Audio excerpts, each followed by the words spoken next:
but he left the station with all 4 engines running off the fin fuel. And so all of a sudden, while he was down the back trying to get the oven reset, everything went quiet as all 4 engines flamed out. And I picked up the phone and it says, this is the adjutant of His Royal Highness Prince William. Will you come and lecture for him? Oh, good evening, Mr. Akon. Do sit down. Are you familiar with all this? Hello to all listeners of our aviation podcast. Pozri, ja už letím. Today it is going to be a little bit special because this is something we haven't had here before. Oh yeah, friends, this is something we've never had before. We have an English-speaking guest and not just any guest. Something about our guest. He flew in the Royal Air Force. He flew on aircrafts like the VC-10, 3-star. Then he also flew business jets in Africa, and currently he's flying a Boeing 737. He's a pilot, flight engineer, and he met, and not just met, but he also talked to Prince William, and he flew the singer Akon in a business jet. Let me welcome Robin. Hello, and thank you for having me. How did your journey from the military to civil aviation unfold? So my background really started with the military in the UK, Royal Air Force, then became civil. So that was the route, really, but it involved the larger aircraft, then to the smaller aircraft, and then back to the larger aircraft. Robin, what were your first experiences with military aircraft, and how did your career progress from their point? So the first type of military aircraft was the military version of a Hawker 125, which was adapted for military use. So it had no seats in it other than 2 or 3 for training navigators, flight engineers, pilots, etc. So that was a purely training aircraft. Then progression from there to the VC-10, which is a 4-engined but rear-engined aircraft, airliner, especially built for BOAC, which was the British Overseas Aircraft Corporation. Okay. And the Royal Air Force as a troop transporter and part of Transport Command initially. And then my career went to the TriStar, but not too long on the TriStar before I came out of the military. Okay. So you worked as a flight engineer before. Can you give us a closer look at this role and how it changed with the advent of new technologies? That's right. The flight engineer has been superseded by technology. So if the best example here is comparing the flight deck of a 727 to the very first 737.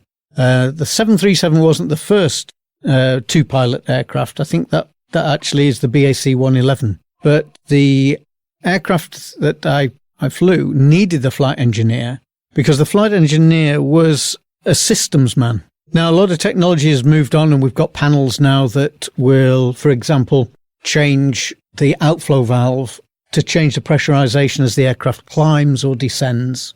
But in those days, it was actually a manual valve, a bit like a gas valve, that you would screw in to pressurize the aircraft and screw out to depressurize the aircraft.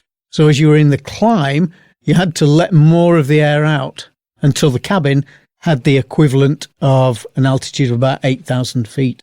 On the descent, you had to let the air in. Otherwise, theoretically, without the safety valves, the atmosphere would then try and crush the aircraft fuselage. So that was just one example. The other example, going back to the 50s and the 60s on those second-generation jets, was that you couldn't bring the generators online automatically. You had to wait until the phases were balanced before you could bring them in. There were 3-phase AC generators. So that was another thing that the flight engineer had to do. So he was purely a systems man. But my initial training, the way the Royal Air Force did that, was pilot and flight engineer training. Did you have specific instruments and indicators for connecting the generators? Or how exactly did this process work, and what did you have to monitor compared to today's automated systems? Yes, that's right. There was even more instrumentation. If you ever go online and look at the flight engineers panel on Concorde, it's about twice as big as any other. You'll see. The reason to bring on the generators is you had to watch the phase meters, and the phase meters told you when effectively the electrons were flowing in a certain way at a certain time, and you had to balance that with what you already had before that generator could come online. So there was ways of trimming a generator speed from the flight deck, all really, really quite complex. And of course, it weighed a lot. There was a lot more mass on those early or second generation aircraft just to do simple things like bring a generator online. So when we look now at modern day aircraft, bringing an AC generator online is nothing. It's a flick of a switch and it's done, because it won't actually come online until all the electronics are happy that the phase is right, the voltage is right, the current can be balanced, and the phase rotation is the same as well. Then it all does it automatically, but it still has to do it behind the scenes, but electronically. So you mentioned cabin pressurization. Was this also done manually and handled by the flight engineer? How exactly did this process work, and what were their main responsibilities in maintaining the correct cabin pressure? That's right, yes, it was done manually just by valves that were actually worked by the flight engineer. There were still safety valves, obviously, because you couldn't have the atmosphere crushing the aircraft, but they were just simple spring valves. But when the differential got too big or in one direction, then the valve would open to stabilize it up and equalize the pressure.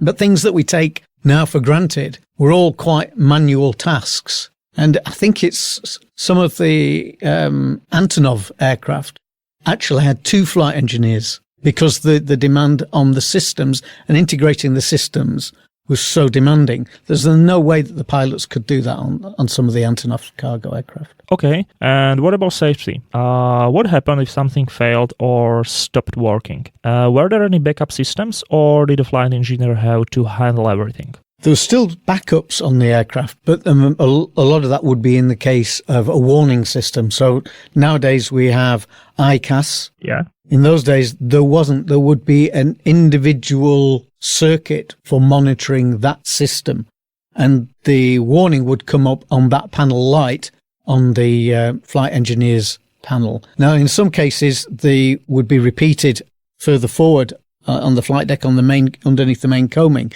so that the pilots could see what was happening as well. But another system that, again, we take for granted in modern aircraft is the fuel system. And the fuel system was a manual system on those second generation jets.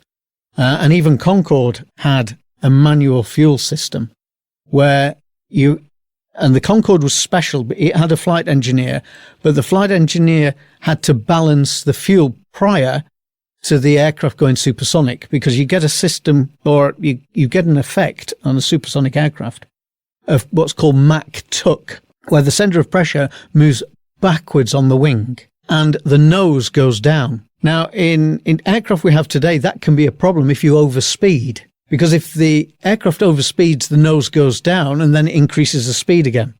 So, we avoid that area of the flight envelope. But Concorde had to move fuel back to 2 empty tanks before it went supersonic, so the Mach tuck wouldn't affect the nose-up attitude of the aircraft. When the aircraft was dropping back down through the subsonic range, it would then pump that fuel forward again. Forward, okay. Because that would affect the center of gravity of the airframe. So that was a job for the flight engineer on the Concorde. So you have 2 pilots, but only 1 flight engineer. What happens if the flight engineer becomes incapacitated for any reason? Would the pilots be able to take over the tasks of the flight engineer, or how is this working, or how this was working? Because today we don't have a flight engineer anymore. If a situation like that did occur, it was sort of covered by the training, because all 3 of you were trained in the same way. So if you got pilot incapacitation, if you flight engineer incapacitation, everybody knew everybody's job on the flight deck. So it wasn't just a case of, right, you sit in that chair and you do that job. Everybody knew what the other job was. So giving you an example, on the VC-10 specifically, the flight engineer had a quadrant with the throttles, and those would override the throttles between the 2 pilots. They were the master throttles for that aircraft. So giving you an example, for instance, on approach, one of the pilots may say 70% on the engines, and the flight engineer would give him 70%. Simple as that. Now, if anything happened there, then with the flight engineer, the throttles were still manageable from between the two pilots. I'm sure that you had some unforgettable experiences throughout your career. Can you recall any memorable stories from your time as a flight engineer? Military career, that's probably going to be a little bit difficult to talk about because of the role that I was involved in. But I certainly have some stories from flight engineer colleagues who moved into civil aviation before I did.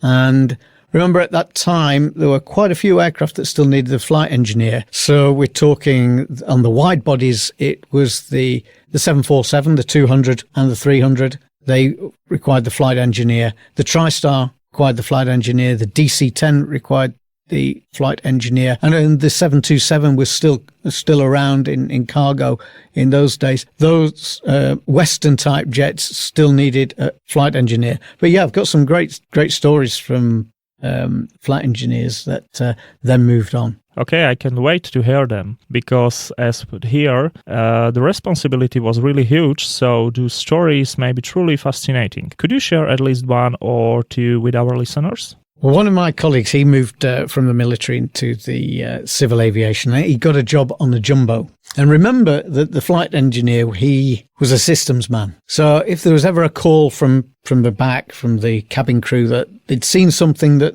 wasn't right, it was usually the flight engineer that went out down onto the main deck and had a look out the window. And on this occasion, my colleague was down in the Caribbean and they were flying back to Heathrow. And one of the cabin crew mentioned that they saw something out the window that didn't look right. So off he went down, checked with the captain, went down and everything, looked out and decided that he'd open one of the cabin doors. They were still on the ground. They were either ready for taxiing or a hold or something like that on the ground, not realizing that the girt bar was still in place. He opened the door, the chute and the slide deployed.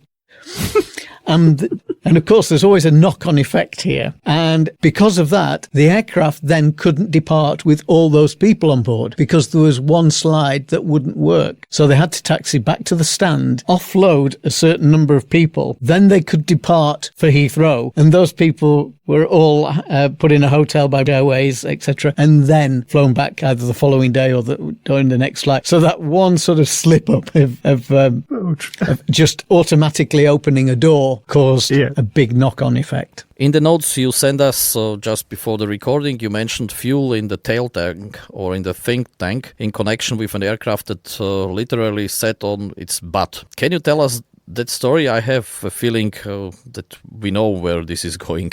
Yes, that's a good one, actually, Pavel. And on certain aircraft, when they've got the engines at the rear, they have naturally a rear C of G, even though they make the fuselage a little bit longer in front of the wing. A lot of the mass of that aircraft is down the back. And to increase range, in those days, they sealed the fin and could use that as fin fuel. So you had an extra tank in the tail. Now, that is one heck of a distance from the center of gravity. So just a small amount of fuel has a big effect. And on this particular occasion, this was in a maintenance hangar. So we've got 4 engines down the back and we've got fuel in the tanks. And this aircraft had fin fuel still there. And the maintenance crews decided that they needed to defuel the aircraft, put it in the hangar and do some maintenance work. And they did defuel it, but they just defueled the main tanks and left the fin fuel still there. And this was all well and good while there was somebody on the flight deck and the power and monitoring the systems. But as soon as he stepped off the aircraft onto the steps, the aircraft started to tip on its tail. And within a few minutes, this thing was firmly sat on its bum. And there was no way other than getting a crane that anybody could then get back on board, because it had moved away from the steps, etc., etc. So that was one other story that happened. I think it was one of my colleagues' aircraft that had gone in for maintenance, and I'm pretty sure that that aircraft didn't fly again. I think it was deemed to have cracked the rear bulkhead, something like that. And so that was the end of that aircraft. It went for spares. It was like semi-rocket starting position. Yeah, very, very, very high nose attitude, yeah. And there's another story actually associated with fin fuel. And that was back when the particular airliner was in regular service with the airlines. And going back to the operation of the aircraft, the fin fuel was generally used first because of its effect on the CFG. And a lot of the time, if anything went wrong with the pumps and you couldn't get that fuel out of the fin tank, you had to land. Because as you used the fuel out of the main tank, that fin fuel had more of effect on the CFG and you'd be out of limits. And that's still the same today with aircraft like the Jumbo. If you can't get the fuel out of the rear tanks, you have to land. Even though it's 10 tons, with it being so far back, it's got a big effect. So on this occasion, the aircraft with this particular airline was en route, just taken off in the climb, and the flight engineer was monitoring the fuel systems, everything on the fuel tank in the fin. Then he got a call from the flight deck from the cabin crew, said they couldn't get the ovens to work. And most of the aircraft have an oven in the galley, and it's got its own circuit with circuit breakers. So if anything happens, it will trip the circuit breaker. And on this occasion, they couldn't reset the circuit breaker. So flight engineer said, right, okay, I'll go down the back and see if I can do it and reset the circuit, get the oven working, and that'll keep everybody happy. But he left his station, with all 4 engines running off the fin fuel. And it wouldn't take long. Remember, those engines in those days were low bypass engines. They used a lot of fuel compared with the modern day engines. It wouldn't take very long to use that fuel. And so all of a sudden, while he was down the back trying to get the oven reset, everything went quiet as all 4 engines flamed out. Now, you can probably imagine the looks across the flight deck when this happened. And all of a sudden, a flight engineer rushed back in and they started the procedure for lighting or relighting all 4 engines as they needed to maintain the correct altitude and the correct speed for the windmilling relights of those engines. Eventually, they got all 4 going again and off they went. But I think it would have been an interesting time on that flight deck for the next 5-10 minutes. Okay, personally, I'm glad I didn't experience that. One engine failure on a small sport aircraft was enough for me, not to mention all engines on a Jumbo. The guys in the cockpit had, for sure, an interesting conversation. All right, so with that, let's close the chapter on flight engineers. What I'm curious about next is how you move from a big aircraft like the VC-10 to a bizjet and flying the bizjet in Africa. Because you mentioned flying in Africa in your notes, and I can also imagine it must have been a whole different experience, or so I think maybe bigger shock compared to flying in Europe. Yeah, no problem. My transition came early 2000s when I left the military and decided that if I wanted to continue in aviation, then I had to do all the exams that civil pilots do. So during that time, I took a job at the local airport on the ground as pushback team, putting the steps on, servicing the aircraft as they came in. And I was quite lucky in a way because the local airport was expanding because a new company had just appeared by the name of Jet2, and it had bought a single 737 from the desert in Australia that had belonged to Ansett, the Australasian airline that had just gone bust. So I was there doing my exams, and when I finished the exams, I looked around, and the industry still hadn't really recovered from the attacks in America on the World Trade Center, and aviation was just very slowly building back. There was plenty of pilots unemployed, looking for work, and it just so happened that I ended up in an area of aviation that I hadn't really considered, and that was the private jets.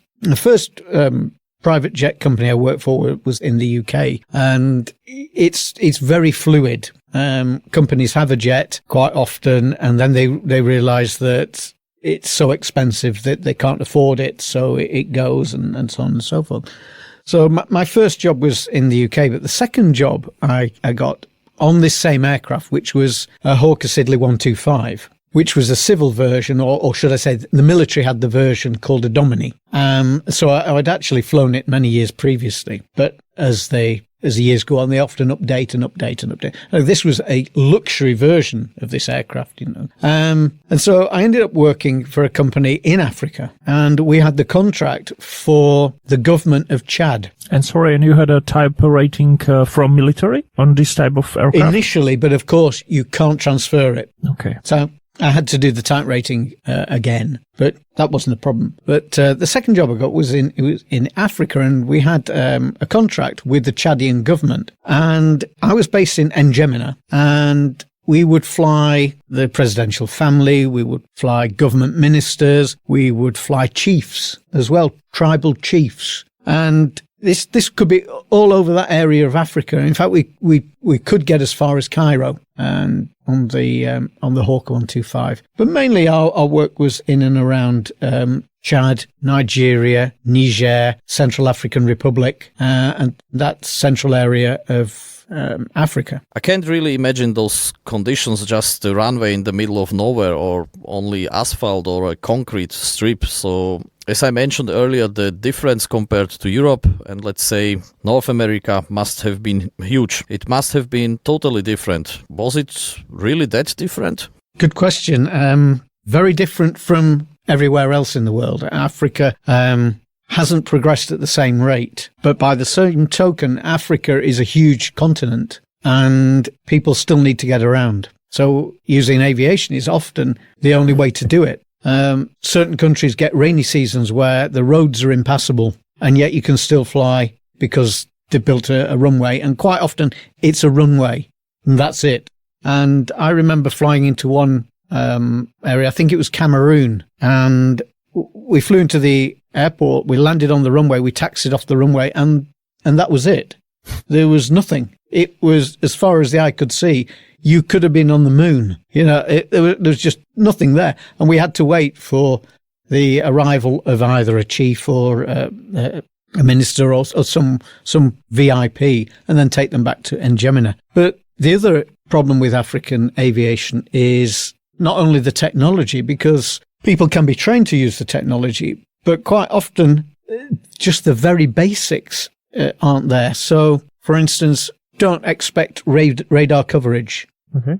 There won't be any radar coverage. You'll often find if you walk around some of the larger airports, behind the scenes, there's all radar equipment there and it's ready to be installed, but it hasn't been installed. And it's been a gift. Quite often this is a gift.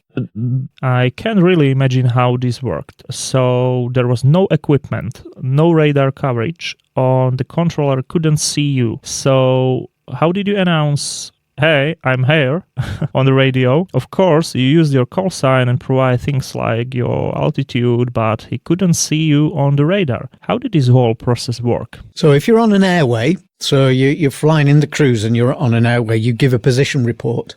And the dedicated frequency, I think 126.9. So you give your position report and at what time you will be at the next waypoint. And everybody in that area will receive that. And hopefully you don't meet at the same point at the same time. That's at the same altitude. Okay. So there's that element of it. That's now in most of Europe, America, etc. You'd be talking to what's called a sector controller, where that controller has a certain airspace. You talk to him or her. They know where you are. They know what altitude you're at, and they know what Mach number you're doing. And then as you get to the end of their sector, they pass you on to the next, and it's a frequency change. And that's what we're doing all the time as we fly across Europe and North America. In Africa, they don't have sector controllers. You give your position report. But when you're then descending into an airfield, you talk to a guy on a radio set at the airport. And it can be quite interesting because sometimes that guy may be asleep and sometimes he might not be there. So this is a mixture of flying very fast jet aircraft, but also relying on your skills of flying a Cessna or a Piper at an uncontrolled airfield. So it's a mixture of the two. So you effectively radio blind, so that there is a frequency. It will be in all the documentation and all the plates for that airport. And if somebody answers you, that's great. If they don't, you've got another option. So one of the options is to open the mic on the correct frequency, whistle, or tap the mic. And if he's asleep at the station, hopefully he'll wake up. If that doesn't work, a child's whistle is a good piece of equipment to have. Open the mic, whistle down it, and again, hopefully he'll wake up. Once you've got him awake, then you can tell him what you're doing. Ask for the weather. Now, sometimes that isn't accurate at all. You've got to also then rely on the instruments in your aircraft. And hopefully he will be able to look out the window of wherever he is and give you permission to land. But you've always got to be aware there's a go-around involved, So, and this is it. And then you don't change frequency. If you're talking to him, he'll tell you how to taxi and he'll tell you what stand to go on. So it's a one-man band. It is very basic. And so that comes in, and on your departure as well, you won't get a clearance. You won't get a clearance because probably there is no standard instrument departure anyway. You just launch yourself and you rely on TCAS more than you would anywhere else. And that's the way you operate. It's very demanding. It's very different. And there's an element of having a fifth sense of what's around you that you pick up. It's an interesting combination. Okay, and what if the guy wasn't there, or if you couldn't wake him up and you needed to land? What would you do in such a situation? What options did you have? And what about after landing? Normally you need maybe some ground crew to service the aircraft, but here's just a strip of an asphalt or concrete strip, and if you are lucky there is a guy, and if you are even more luckier, he's not sleeping. So how is this working? So to answer your first part is, if you don't get a clearance, then you can do a low-level bypass of the airfield. That's one option. If it's clear, go around and land. If you still can't get any, if you're on the approach and you can't get anybody on the radio and everything seems good and it's in front of you and visibility is good, you land. Then when you get to the apron, you work it out from the plates, you work out approximately where you need to be, and you park up on the apron. With those type of aircraft, you don't really need anything other than fuel. So you don't need steps or anything like that. These VIP aircraft, they have their own steps and things like that. So the actual demand on the ground is a lot less than, say, an airliner would be. If there's no electrics, you just keep the APU running.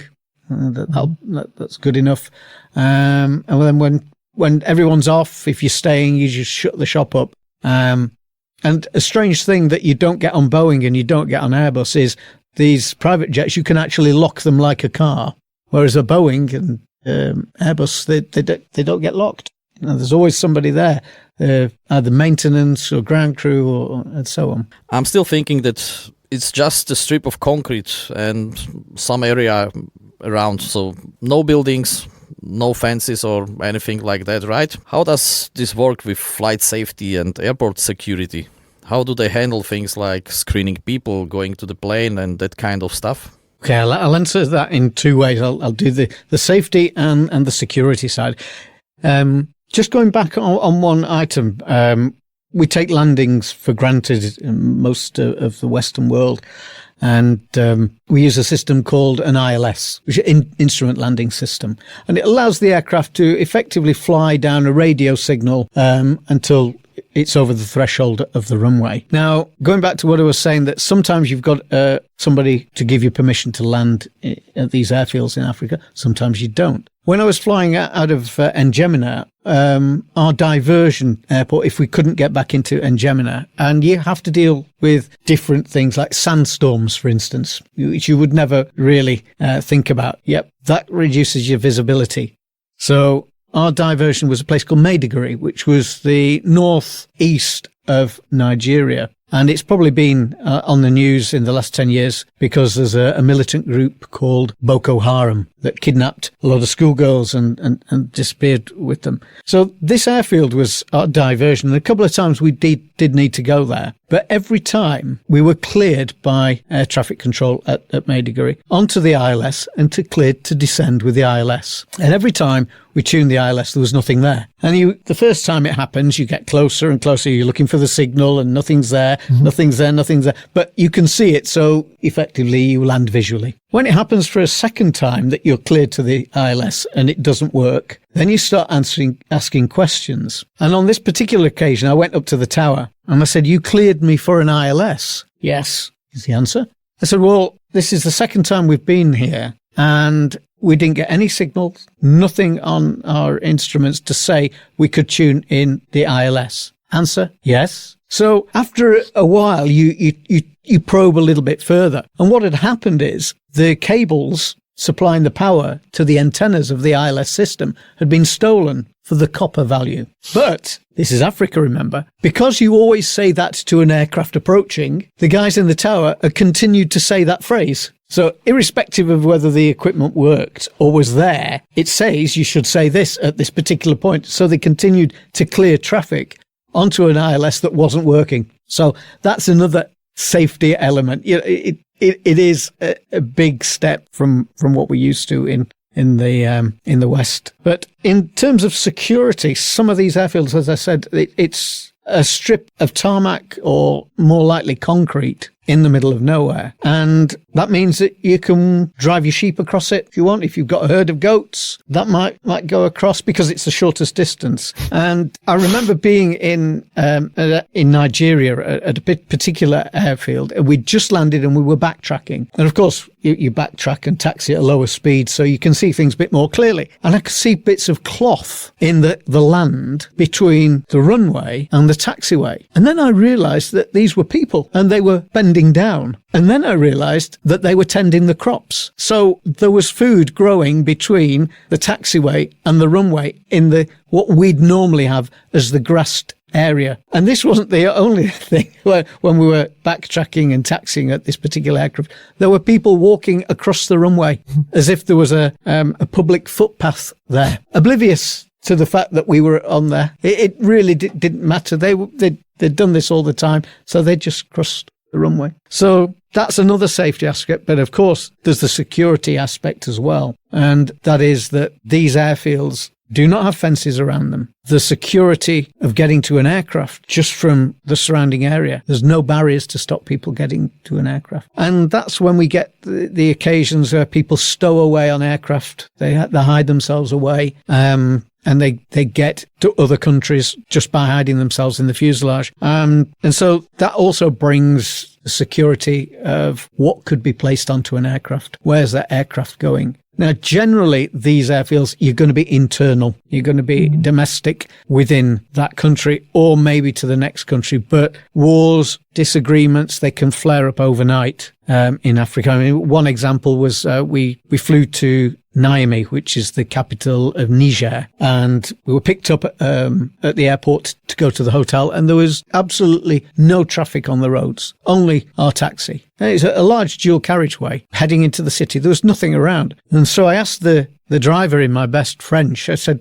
it's really quiet. What's going on? Oh, it's okay. There was a coup last night. And so the military had been out. They'd thrown the government out and they'd taken over. And those sorts of things can happen in the blink of an eye in Africa. Okay. So these are crazy for me, and I'm sure for us, and unimaginable things. I mean, even small airport back home here in Slovak are somehow fenced in, and here there's nothing. They're even growing crops. And I'm guessing if there are adults there must be some kids running around, playing, and we all know how it is with kids. They want to play because they are kids. They don't really perceive the danger. Did the kids ever cause any trouble there? Yeah, there's the great one, actually. This was the same airport where they were growing crops and food between the taxiway and the runway.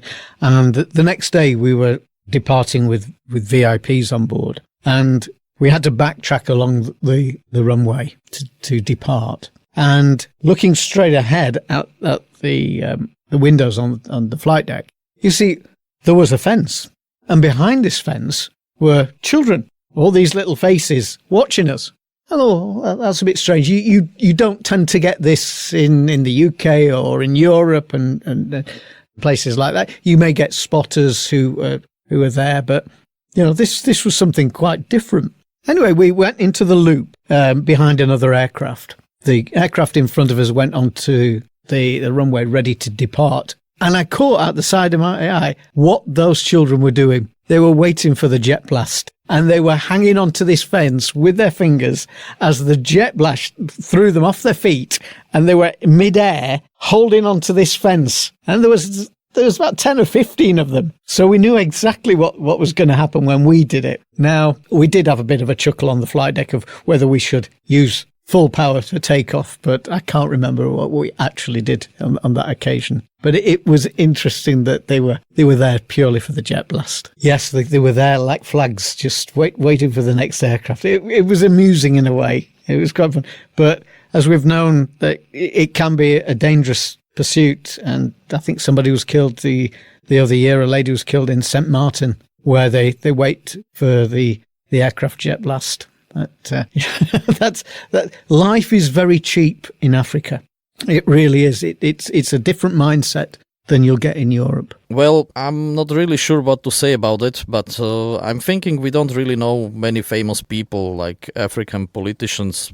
But did you ever fly anyone who is generally known to us in Europe? Yes, there was mainly those people we were taking were pretty high up in government. So the Deby family, for instance, the president of Chad was Idris Deby Itno, and his son family were often on our aircraft going places within the country. But on one particular occasion, I was in the hotel just having dinner, and the phone went, "Can you get to the airport? Can you get to the airport within 15 minutes?" Well, yeah, okay, no 15 problem. 15 or 50? 15 minutes. Yeah, okay. So I very quickly finished dinner, up to the room, got changed, got the taxi, because they'd sent the taxi there, got to the aircraft. But what was I doing? Nobody had actually said anything. Anyway, guy came with all the paperwork, and it was a case, right, just wait here. You are going to Kinshasa. Right, okay, so we ordered the fuel, got all the bits and pieces. On the business jets, the pilots are managers. They manage everything. So not only do you get the fuel, you need to order the catering, you need to order the ice for the drinks to keep the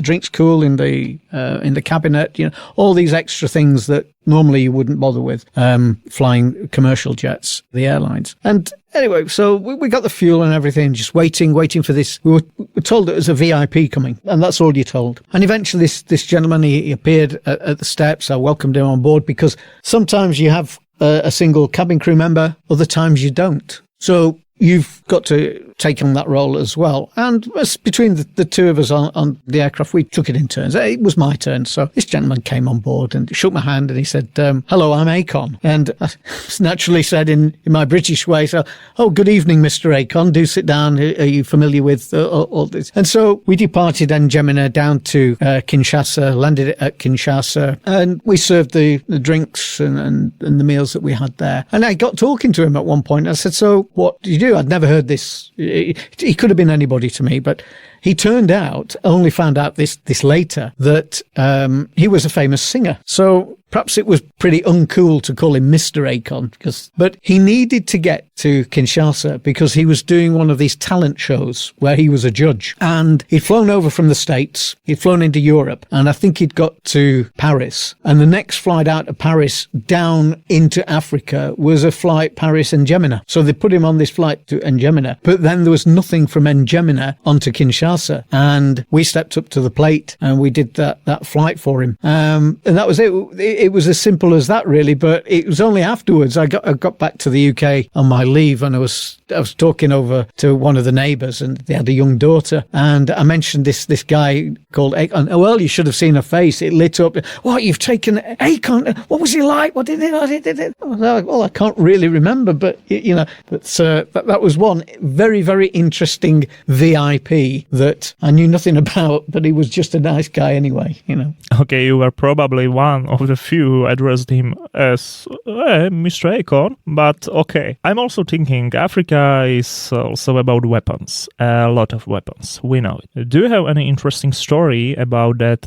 Did your passengers ever transport weapons? So most of the time in Africa, it's a very strange setup government-wise. I always used to say that democracy works once in some of these countries. And once the person's in power, they never want to give it up. And generally, the person who gains power because they've got the most guns and weapons. And that means either another tribe or another political persuasion is always trying to uproot them. So they become targets. And quite often, a military uprising or different factions will take power. And like I said before, it can be overnight. These sorts of things happen. So every VIP really takes security quite seriously. So if it's a government minister or somebody like that, they'll often have a bodyguard with them. And the bodyguard is armed with real ammunition. And the problem you've got there is that in the past, people have been actually assassinated by their bodyguard, because there's not only political allegiances going on, but there's tribal allegiances as well. So what tends to happen is the government, for its own safety and longevity and security,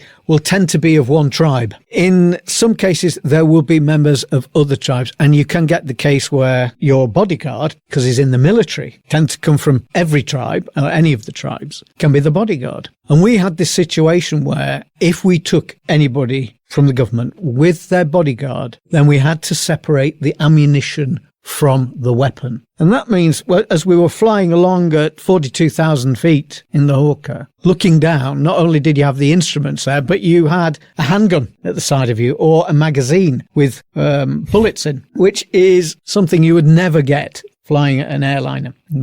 That's it. But on one particular occasion, we had a VIP come to the aircraft, and his bodyguard in full military didn't have a handgun with him. He had what looked like an AK-47, which is the wrong sort of thing to bring on an aircraft anyway. And so I said to him in my best French, "You'll have to give me the weapon." And this member of the military wasn't for doing that. And you can see in a way, because his job was to protect the VIP. I said, "Well, I'm sorry, but I'll have to take at the minimum the magazine from you." So he gave me the magazine very reluctantly. Remember, this is at an airport on the apron. Yeah. And I said, "I need to see inside the breech to see if there isn't a bullet ready." And he said, "There is no bullet." And I said, "I need to see." And at that point, he lifted the AK-47 up in the air and pulled the trigger. Now, luckily, on that occasion, there was nothing in the breech, but you're at an airport where there are aircraft flying around, and he just pointed the thing in the air, not vertically, at an angle, and pulled the trigger. So you often deal with people that don't realize where they are and the situation and the consequences of their actions. So again, you are managing not only the aircraft, the catering, you're also managing sometimes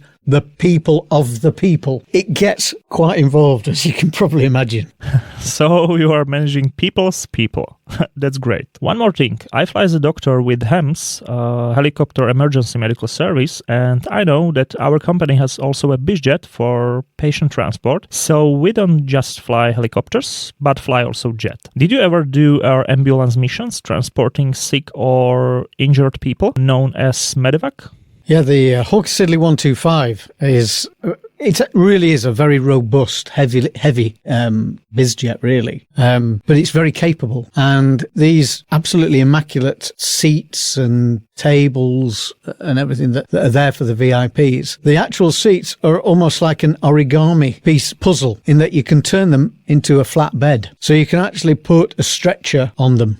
And on this particular occasion, again, it's quite late in the evening, just ready to turn into bed. And you've got to remember that with business jets, you can be virtually on call 24/7 and just ready for bed. And the phone rings, "Can you get to the airport?" "Yes, no problem." We were doing medical evacuation, got to the aircraft, then started rearranging these seats to get a flatbed. And there's been a guy who, in the late afternoon, he'd been working on a building in N'Djamena, and he'd fallen off. Instead of just hitting the ground, he'd been hit by a truck as well. So this lorry had taken his full whack to him as well. So he was in very, very bad shape. But he must have been connected to the governing party or family in some way, or maybe just to the tribe, and they decided to evacuate him to Cairo Hospital. And the Hawker would do that journey, no problem. So we got the guy on, but there was a doctor with him to monitor him all the time. So off we went, flew across the Sahara Desert, and you imagine the Sahara Desert to just be sand, featureless, yellowish, beige sand, but it's not. It's actually full of features. And as you're flying along, you'll see an oasis, you'll see rocks, you'll see cliffs, there's lots to see. And this was now daybreak. We were seeing the dawn over the Sahara Desert as we were approaching. And it was one of those occasions. I never thought I would fly into Cairo. There was no need to fly into Cairo. But it was actually amazing because we turned over the pyramids. We had full view of the pyramids at Giza as we turned onto the runway. I think we got there's 3 runways at Cairo, and we got the center runway. Anyway, we landed. It was fairly quiet because it was very early in the morning. Taxied off, and we'd been told that an ambulance would meet us at the stand. Anyway, we got to the business aviation area. There's quite a few business jets around us, Falcon, Dassault Falcons and things like that. And we pulled on the stand, and as we're shutting down the engines, I looked out and I said, why have we got 2 ambulances for 1 patient? And so we looked at each other across the how's this going to work? One of them is obviously surplus to requirements. Anyway, we landed, we dropped the door down. The doctor didn't speak very much in the way of English, a little bit of French, and that was it. So the 2 ambulances approached, and we were trying to work out now, what are we going to do? Somebody is trying to pull a fast one. Somebody wants the money and has intercepted a call or something like that. So my colleague went out and he tried to find out who was the legitimate ambulance crew. And of course, when you put up the question, right, who's the proper ambulance crew? Everybody puts their hand up. It's simple. And then it got a bit heated. It got a bit more of a verbal exchange between these 2 crews. And the next thing I could see was my colleague was there, and there was a real argument going on between these crews. So I thought I'd better go and give him some help. The patient's still in the back, by the way. So I went down the steps to the aircraft. By then, these 2 ambulance crews were physically fighting over who would take this patient. So we had to separate them. And I said to my colleague, you go back to the aircraft and phone our ops and get them to phone the ambulance crew. And as soon as we hear a phone ringing, we'll know who is the actual ambulance crew. And about 10 minutes later, one of the phones rang and they picked up. So we knew who was the designated one. We could get rid of the other one. Then we could transfer the patient on, and that was it. And all this went quite smoothly until we came to depart. And we'd got the fuel. We were flying back just with the doctor. So the doctor had taken him to the hospital, put him in the equivalent of accident and emergency department, and was flying back with us to N'Djamena. And we'd got the fuel. We were ready to go, and the dispatcher came and gave us a bill that needed to be paid in cash. So this is a bit unusual. Okay, so I sat down at one of the tables in the back and I went through it all. And there was use of executive lounge and a value. Some food, drink. And we were really on a turnaround. This is the crazy. Yeah, he says, but the doctor used the executive lounge. No, he didn't. He went straight to the hospital. He's here now. Oh, no, he used the executive. He walked through it. So we're not paying for this. What food do we, and the eyes roll and they look around and, you ordered meals. No, we didn't. Next thing on the list, drinks. No, we brought our own. We're ready to depart. We haven't been near the terminal. We're not paying that either. Oh, you've got to pay or you can't depart. So I got to a point where I'd had enough of this. You are being taken for a ride. So I said, right, okay, then that's no problem. Turn the APU off. We'll shut the aircraft down and we can sleep in here. It's no problem until you bring us a correct invoice. And this guy obviously had never had this to deal with this before, but he was messing with me and I'm from Yorkshire and, there's some things I'm not going to take. So he disappeared off and we made the aircraft look like that we were sleeping in it. We pulled up the door and everything and a few minutes, probably 10, 15, 20 minutes later, we're on the fuselage. So opens up the door, we get a revised invoice and it just had the fuel on and it just had the handling on. Luckily we had the cash, so we paid him and that was it. But those are the kinds of tricks that are played on you in Africa. And another good one is when you order the fuel, they tend to bring the fuel in Bowsers. And for the larger aircraft, there'll be the truck with a Bowser on the back and a little trailer Bowser. And one trick is that they connect the aircraft up and they start pumping, but they actually pump with the meter running from one Bowser to the other Bowser, and you pay for that fuel and your fuel. So one of the tricks is you go and stand on the pipe that links the two Bowsers, because you can tell if it's going through that pipe or into your aircraft. Mm-hmm. And another good one is that when they come up and say, how much fuel do you want? You just say, you pump it and I'll stop it when you, because you can't guarantee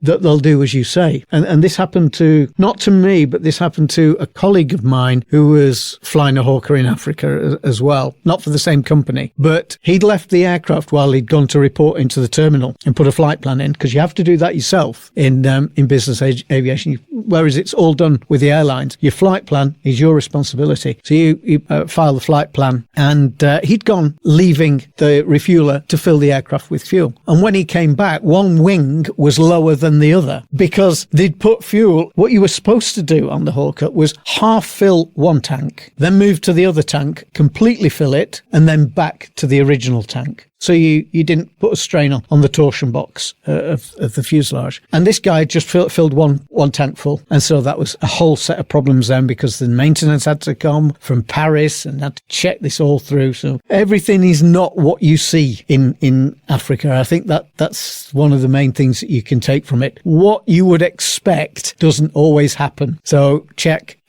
again. It's more complex, and it probably gives you more grey hair flying in Africa than anywhere else. So listening to this, I'm glad I live in Europe, so let's turn back to Europe, especially to your homeland, to the UK. We know that you met Prince William, and not only that, but you even discussed aviation with him or something like that. I've been waiting for this moment from the start of today's recording, because all I know is just this little bit of information. So please, can you explain to us how it happened and what it was about with Prince William? Well, the story is, because of my background, I'd done a lot of studying on aircraft systems, and I was just after the Twin Towers disaster in the States, and most airlines had grounded, and the whole industry was in contraction mode. I couldn't find a job flying, and so I'd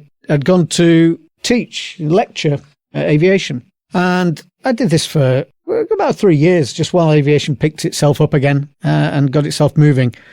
And my subject was what they called AGK, which is aircraft general knowledge, but it's effectively your electrics, your pneumatics, your fuel systems, pressurization systems, etc. And I was at home one afternoon, and the phone rang, and I picked up the phone, and it says, "This is the adjutant of His Royal Highness Prince William. Will you come and lecture for him?" And it was one of those moments. Okay, yeah, who's pulling my leg here? This is a joke, yeah, right? No. This is so. Well, okay. Well, let me know.